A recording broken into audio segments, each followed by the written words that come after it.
নমস্কার, মৌমিতা কিচেন ব্লগে আপনাদেরকে সকলকে জানাই স্বাগত। নতুন একটা রেসিপি নিয়ে চলে আসলাম। চিচিঙ্গা দিয়ে একদম নতুন ইউনিক একটি রেসিপি আমি আপনাদের সাথে শেয়ার করলাম। যারা এই চিচিঙ্গা খেতে চায় না তারাও কিন্তু একবার খেলে বারবার চাইবে। আর গরম ভাতে কিন্তু এক থালা ভাত নিমেষেই শেষ হয়ে যাবে, এতটাই লোভনীয় হয়ে থাকে। তো বন্ধুরা, প্রথমেই আমি চিচিঙ্গাটা সুন্দর করে একটা ছুরি দিয়ে এইভাবে ঘষলেই কিন্তু সুন্দরভাবে খুবই সহজেই কিন্তু এর খোসাটা ছাড়িয়ে যাবে। এইভাবে হালকা ছুরি দিয়ে কিন্তু সুন্দরভাবে এই খোসাটাকে কিন্তু ছাড়িয়ে নিতে পারবেন। এবার আমি সুন্দর করে এটাকে কেটে নেব। খোসাটাকে হালকা ছাড়িয়ে নিয়েছি। এবার একটা ছুরি দিয়ে এইভাবে সুন্দর করে কেটে নেব। ভিতরের যে এর দানাটা থাকে সেটা আমি ছাড়িয়ে সুন্দর করে এর ভিতরটা পরিষ্কার করে নেব। আমরা এই সবজিটাকে চিচিঙ্গা বলে চিনি, আপনারা কী নামে চেনেন অবশ্যই কিন্তু কমেন্ট করে জানাবেন। আর এই রেসিপিটা পুরোটা দেখার অনুরোধ রইল। খুবই কিন্তু লোভনীয় আর একদমই নতুন পদ্ধতিতে আমি তৈরি করছি। বন্ধুরা, শেষ পর্যন্ত দেখার অনুরোধ রইল। আর ভালো লাগলে কিন্তু অবশ্যই চ্যানেলটিকে সাবস্ক্রাইব করে পাশে থাকার অনুরোধ রইল। এবার আমি সুন্দর করে কিন্তু এগুলোকে ছোটো ছোটো টুকরো করে কেটে নিয়েছি। এবার আমি এগুলোকে জলের মধ্যে দিয়ে ভালোভাবে ধুয়ে পরিষ্কার করে নেব। তার জন্য আমি সুন্দর করে একটা পাত্রে পরিষ্কার জল নিয়ে নিয়েছি। এবার জলের মধ্যে কেটে নেওয়া চিচিঙ্গাগুলো দিয়ে সুন্দর করে কিন্তু জল ধুয়ে পরিষ্কার করে আমি একটা পাত্রে চিচিঙ্গাগুলোকে তুলে নেব। সুন্দর করে আমি এগুলোকে কিন্তু ধুয়ে নিয়েছি। এইভাবে সুন্দর করে পরিষ্কার করে একটা পাত্রে তুলে নেব, জলটাকে ঝরিয়ে সুন্দর করে তুলে নিয়েছি। এবার জলটাকে আমি ফেলে দেব। এবার আমি একটা পাত্রে কিছুটা পরিমাণ চিংড়ি মাছ নিয়ে নিয়েছি। চিংড়ি মাছের মধ্যে সামান্য লবণ আর সামান্য হলুদের গুঁড়ো দিয়ে দিলাম। এবার চিংড়ি মাছটাকে সুন্দর করে লবণ আর হলুদের সাথে ভালোভাবে মেখে নেব।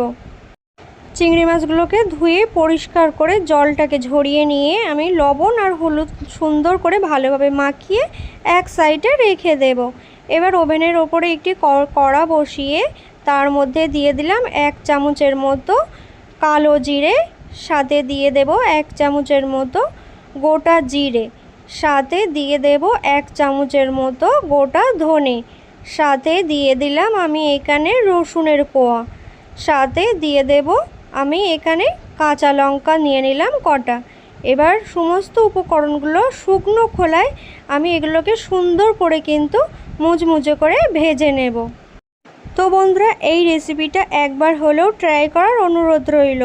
আর যারা এই চিচিঙ্গা খেতে পছন্দ করে না তারা কিন্তু খেয়ে বারবার খেতে চাইবে আর বাজার থেকে এই সবজিটাই আনবে। এই রেসিপিটা এতটাই লোভনীয়। তো বন্ধুরা, একবার অবশ্যই ট্রাই করবেন। আর দেখুন, আমি কিন্তু এখানে গোটা মশলাগুলোকে সুন্দর করে ভালোভাবে হালকা লালচে লালচে চলে এসেছে। দেখুন, এগুলোকে কিন্তু খুবই সুন্দর করে মুচমুচে করে আমি কিন্তু ভেজে নিয়েছি। এবার একটা পাত্রে ঢেলে ঠান্ডা করে নেব। তার জন্য একটা পাত্রে ঢেলে নিয়েছি। এবার এক সাইডে রেখে দেব ঠান্ডা হওয়ার জন্য। সুন্দর করে এই মশলাটাকে অবশ্যই ঠান্ডা করে নেবেন, গরম অবস্থায় কিন্তু মিক্সিতে বাটতে যাবেন না। এবার আমি এক সাইডে রেখে দিয়ে ওভেনের উপরে কিছুটা পরিমাণ তেল নিয়ে নিয়েছি। তেলের মধ্যে যে চিংড়িটাকে আমি লবণ আর হলুদ মাখিয়ে রেখেছিলাম সেই চিংড়িটা আমি তেলের মধ্যে দিয়ে দিলাম। এবার চিংড়িটাকে আমি হালকা আঁচে সুন্দর করে দু সাইড উল্টে পাল্টে ভেজে নেব। চিংড়ি মাছটাই কিন্তু বেশি ভাজবো না, চিংড়ি মাছ বেশি ভাজলে কিন্তু শক্ত হয়ে যায়, জুসি ভাবটা থাকে না। তার জন্য আমি সব সময় চেষ্টা করি চিংড়ি মাছটাকে হালকা ভেজে নেওয়ার।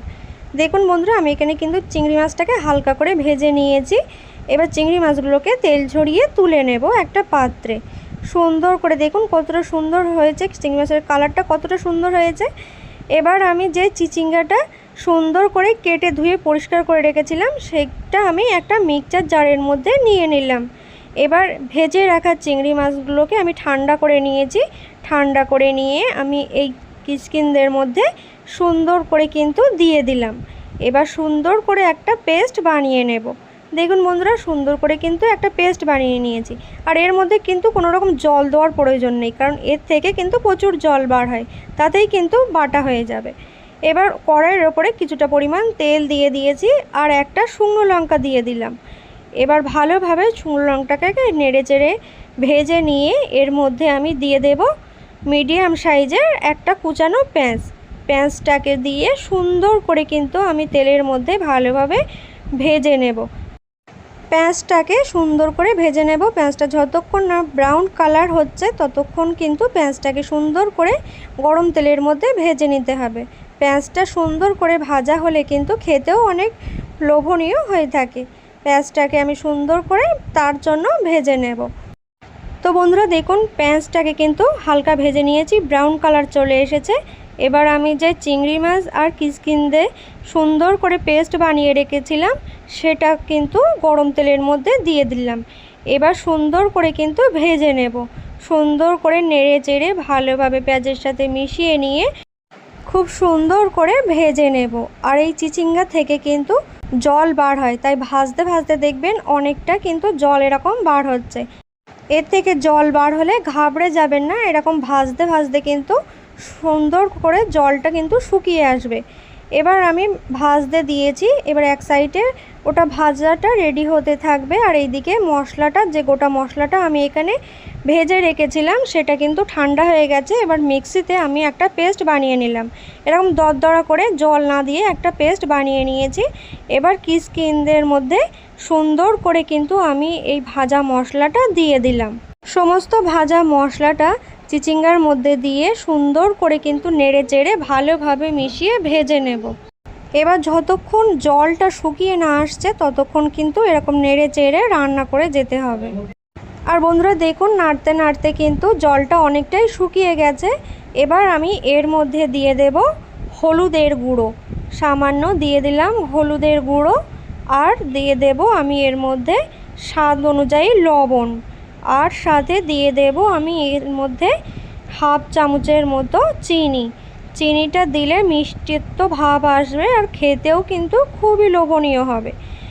আর লবণটা, জলটা যখন শুকিয়ে আসবে তখন লবণটা দেবেন, না হলে কিন্তু জল থাকা অবস্থায় লবণ দিলে জলটা কিন্তু আরও বার হতে পারে। তাই ভাজতে ভাজতে চিচিঙ্গা যখন এরকম শুকনো হয়ে আসবে, তারপর জলটা শুষে নিয়ে ভাজা ভাজা হয়ে আসবে, তখন লবণটা দেবেন, তাহলে আর বেশি জল বার হবে না। এবার সুন্দর করে আমি ভালো করে দেখুন ভেজে নিয়েছি, আর এরকম জল ভাবটা নেই। আর কতটা সুন্দর লোভনীয় হয়েছে, গরম ভাতে কিন্তু একদমই জমে যাবে। আর যারা খায় না এইভাবে রান্না করে দিলে কিন্তু খুব সহজেই কিন্তু এক থালা ভাত নিমেষেই খেয়ে ফেলবে। তো বন্ধুরা অবশ্যই এই রেসিপিটা ট্রাই করার অনুরোধ রইল। আর যারা চিচিঙ্গা খায় না তাদের এইভাবে একবার বানিয়ে দেবেন, তাহলে কিন্তু এক থালা ভাত নিমেষেই শেষ করে ফেলবে, কখন বুঝতেই পারবে না। গরম ভাতে এর কিন্তু জুড়ি মেলা ভার, এতটাই লোভনীয় আর সুস্বাদু হয়ে থাকে। গরম ভাতে এরকম একটা রেসিপি পেলে কখন যে এক থালা ভাত নিমেষেই শেষ হয়ে যাবে কেউ বুঝতেই পারবে না। তো বন্ধুরা অবশ্যই কিন্তু এই রেসিপিটা ট্রাই করার অনুরোধ রইল। আর রেসিপিটা কেমন হলো অবশ্যই কিন্তু কমেন্ট করে জানাবেন। ভালো লাগলে লাইক শেয়ার করে চ্যানেলটিকে সাবস্ক্রাইব করে পাশে থাকার অনুরোধ রইল। আর এই রেসিপিটা দেখার জন্য আপনাদেরকে অনেক ধন্যবাদ।